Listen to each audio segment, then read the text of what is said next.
Hello, आपका हमारे इस online family online practical way में हार्दिक स्वागत है। आज मैं आपको बताऊंगा कि अगर आपका इतना नंबर आ रहा है तो आप अपना दौड़ लगाएं, वजन को उठाएं। शुरू कर दें। कट ऑफ बताऊंगा, आरटीआई आने के बाद का कट ऑफ बताऊंगा सभी जोन का। तो आप अभी तक अगर इस चैनल को सब्सक्राइब वगैरह नहीं किया है तो सब्सक्राइब कर लीजिए और बेल आइकन को दबा दीजिएगा ताकि पल पल की अपडेट आप तक मिलती रहेगी। चलिए मिलते हैं, हम जो है अभी वीडियो को शुरुआत करते हैं। वीडियो में हम सबसे पहले आपको ये दिखा दें कि कुछ भर्तियां आई हुई हैं जो कि मोदी जी बोले हैं 10 लाख हम रोजगार देंगे आपको, 1 साल के अंदर देंगे आपको, ऐसा मोदी जी ने बोला है। तो ये देखिए 9,79,327 का आंकड़ा ये आपके पास है, जिसमें से रेलवे में 2,93,943 पोस्ट जो है रेलवे में अकेले खाली पड़ी हुई हैं, जिसकी वैकेंसी ये लोग जनवरी के महीने में, मान के चलिए आपको जनवरी से लेकर के मार्च तक में आपको इसका जो है फॉर्म देखने को मिल जाएगा। वहीं डिफेंस यानी सेना में बात करें तो 2,64,706 है, इसका भी वैकेंसी जल्द से जल्द आ जाएगा। और इसमें कुछ वैकेंसीज तो आपको ये जो अग्निवीर वाले हैं उसी पर रहेंगे। बाकी गृह मंत्रालय में जो है वो 1,43,536 हैं। बाकी डाक विभाग में 80-90 हज़ार हैं, रेवेन्यू विभाग में 80,000 हैं, ऑडिट वाले में 25,000 हैं, खनन में 7,000 हैं और एटॉमिक एनर्जी वाले में 9,400 हैं। इसी तरह से करते करते करते सभी विभाग में यहाँ पर देखिए ये सारे विभाग हैं, ये सारी वैकेंसी भी जितनी खाली हुई हैं, खाली है उन सबका यहाँ पर संख्या लिखा हुआ है। कुल मिला जुला के 9,79,327 वैकेंसी है जो कि खाली है और जो कि 1 साल के अंदर ये भरने वाले हैं। कहे तो 1.5 साल थे, तो आधा महीना तो इसे बीत चुका है, मतलब आधा साल। तो ये लोग 1 साल यानी कहने का मतलब दिसंबर 2023 तक का इन लोग का टारगेट है। दिसंबर 2023 तक ये लोग टारगेट रखें कि हम इसको पूरा कर लेंगे, हम एक 10 लाख नौकरी को दे देंगे, वो भी गवर्नमेंट में। ये नौकरी ये लोग एसएससी के थ्रू, रेलवे के थ्रू, बैंकिंग के थ्रू, यहाँ तक कि कोई अगर अपना कोई विभाग है वहाँ के एग्ज़ाम वगैरह करा के किसी भी तरह से आपको यहाँ पे जॉब देना ही देना है इनको। अब देखिए ये भी कितना क्या होता है क्या नहीं, लेकिन आपको जो भी फॉर्म देखने को मिलेंगे वो जनवरी माह से देखने को शुरू हो जाएंगे। हो सकता है 2-4 फॉर्म आपको दिसंबर महीने में भी देखने को मिलें, नवंबर में भी फॉर्म देखने को मिल सकते हैं, लेकिन जनवरी महीने से अधिकांशतः फॉर्म आपको देखने को मिलेंगे, स्पेशली रेलवे वाले। तो चलिए हम आपको आगे बताते हैं। देखिए ये एक आरटीआई का रिप्लाई आया हुआ है। ये रिप्लाई किसने दिया है तो आरआरबी चंडीगढ़ ने दिया हुआ है। इसमें ये बताया गया है कि हमारे पास मतलब आरआरबी चंडीगढ़ के अंदर जितने भी आरआरसीज पढ़ते हैं, उसके अंदर जो क्षेत्र पढ़ते हैं, उसके पास जितने भी उन्होंने वैकेंसीज में पेपर लिए हैं, जितना भी उन्होंने, तो उस पेपर जो लेने के आधार पर जितना उन्होंने सेंटर बनाया, जितना उन्होंने जितना कैंडिडेट को बुलाया, उसके आधार पर उन्होंने अपना रिप्लाई दिया है। देखिए सबसे पहले तो आप जानिए चंडीगढ़ जोन में आता क्या क्या है। तो चंडीगढ़ जोन में अगर हम बात करें तो कुछ हिमाचल प्रदेश का इलाका आता है, बाकी पंजाब तो पूरा आ जाता है, हरियाणा पूरा आ जाता है, दिल्ली के इलाके पड़ते हैं, साथ ही साथ राजस्थान के कुछ इलाके पड़ते हैं। ये सारे जो है आरआरबी चंडीगढ़ के अंडर में लगभग आते हैं।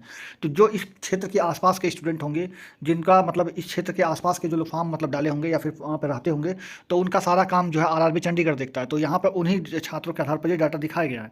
देखिए डाटा के हिसाब से फर्स्ट फेज़ में उन्होंने 68,184 लोगों को बुलाया था पेपर देने के लिए, जिसमें से 33,572 लोग ही पेपर देने गए थे। वहीं अगर हम सेकंड फेज़ की बात करें तो 3,83,625 लोगों को उन्होंने पेपर देने के लिए बुलाया था, एडमिट कार्ड जारी किया था, लेकिन 1,20,053 लोग ही पेपर देने गए। तो अगर हम पहला फेज़ में बात करें तो लगभग यहाँ पे 50% अटेंडेंस रही है। वहीं अगर हम दूसरी फेज़ की बात करें तो यहाँ पर अटेंडेंस वहीं लगभग मुश्किल से मुश्किल 30-35% तक रही है। वैसे अगर हम थर्ड फेज़ की बात करें तो 4,73,828 लगभग 5 लाख लोगों को इन्होंने पेपर देने के लिए बुलाया, जबकि थर्ड फेज़ में पेपर देने केवल 1,54,802 लोग गए, यानी यहाँ पे देखें तो आपको यहाँ पे भी लगभग 30% अटेंडेंस देखने को मिल रहा है। वहीं अगर चौथे फेज़ में बात करें तो 45,106 लोगों को पेपर देने के लिए बुलाया, जिसमें से 21,459 लोग पेपर देने गए। वहीं पाँचवें फेज़ में 25,103 लोगों को पेपर देने के लिए बुलाए, जिसमें से ये 13,246 लोग जो है पेपर देने गए। तो इन दोनों वाले में भी अगर हम देखें तो 50% लगभग उपस्थिति रही है। तो इस आधार पर मैं आपको बताऊँ, इस आधार पर जो है, इस आधार पर मैं अगर आपको बताना चाहूँ तो फर्स्ट फेज़ और फोर्थ फेज़ और 5 फेज़, ये 3 फेज़ ऐसे थे जहाँ पर अटेंडेंस लगभग 50% रही है। लेकिन वहीं दूसरा फेज़ और तीसरा फेज़ ऐसा फेज़ है जहाँ पर अटेंडेंस आपको 30% रहनी है देखने को मिली है। अगर हम ओवरऑल एवरेज निकाल के चलें तो 40% अटेंडेंस रहा है इस बार का। तो 40% अटेंडेंस के हिसाब से कट ऑफ तो आपकी बहुत ही कम जाने वाली है, इसमें कोई दो राय कोई बट नहीं रह जाएगा आपका। तो ये तो बात रही वो। अब मैं आपको देखिए कट ऑफ के बारे में एक चीज़ बता देना चाहता हूँ कि जिस भी लड़के या लड़की का, चाहे वो कोई भी कैटेगरी हो, चाहे वो कोई सा भी जोन हो, चाहे वो कुछ भी हो, अगर वो 55 नंबर अपना गेन कर लिया है रॉ मार्क्स में अगर उस व्यक्ति ने 55 नंबर पाए हैं, वो चाहे किसी कैटेगरी का हो, चाहे किसी जोन का हो, डजंट मैटर, चाहे कहीं से हो, अगर उसने 55 से ज़्यादा नंबर लाया है वह व्यक्ति, अगर आप 55 से ज़्यादा नंबर पाए हैं तो आप किसी भी जोन कैटेगरी से हो कोई मतलब नहीं है, आप अपना पेट की तैयारी 100% करने में लग जाइए। क्योंकि पेट जितना दिख रहा है उतना आसान है नहीं, क्योंकि 1 किलोमीटर की दौड़ है जो कि मतलब एक तरह से टफ तो नहीं है दौड़ना, लेकिन आसान भी नहीं है। ऐसे लोगों के लिए जिन्होंने आज तक कभी दौड़ लगाई ही नहीं है, कभी स्टेडियम गए ही नहीं हैं, कभी मैदान का मुंह तक नहीं देखे हैं, ऐसे लोग भी हैं। पढ़ने में इतने बिजी हो जाते हैं, हम ही हैं, हम ही अपने ऊपर अगर लेके देखें तो हम ही कितने दिन स्टेडियम जाते हैं, कितने दिन दौड़ते हैं, तो कुछ भी नहीं करते हैं। जितना पढ़ने में आदमी बिजी हो गया है उस हिसाब से जो है दौड़ फिजिकल उसका नहीं बन पा रहा है। ऊपर से दूसरा टफ इसमें यह है कि 35 किलो का वजन आपको उठाना है, और 35 किलो का वजन बात मानिए, विश्वास करिए, आप 35 किलो कोई भी आपके घर गेहूँ चावल कुछ भी होगा, आप कोई भी चीज़ अगर ऐसा आपको लगता है कि 35 किलो है तो आप उसको एक बार उठा करके फील कर लीजिएगा। इतना आसान नहीं होता है, 30 किलो का सिलेंडर होता है, आदमी को उठाते हैं तो बहुत ज़्यादा दिक्कत होता है, उससे भी 5 किलो ज़्यादा है उसमें। तो यानी आप मान के चलिए वो आसान टारगेट नहीं है बिल्कुल किसी एंगल से। तो आप उसको नज़रअंदाज ना करें। अगर आपका 55 से ज़्यादा है तो आप अपनी तैयारी पीटी के लिए ज़रूर करें और लग जाइए उसमें, तभी आपका क्वालिफाई होगा, ये जान लीजिए।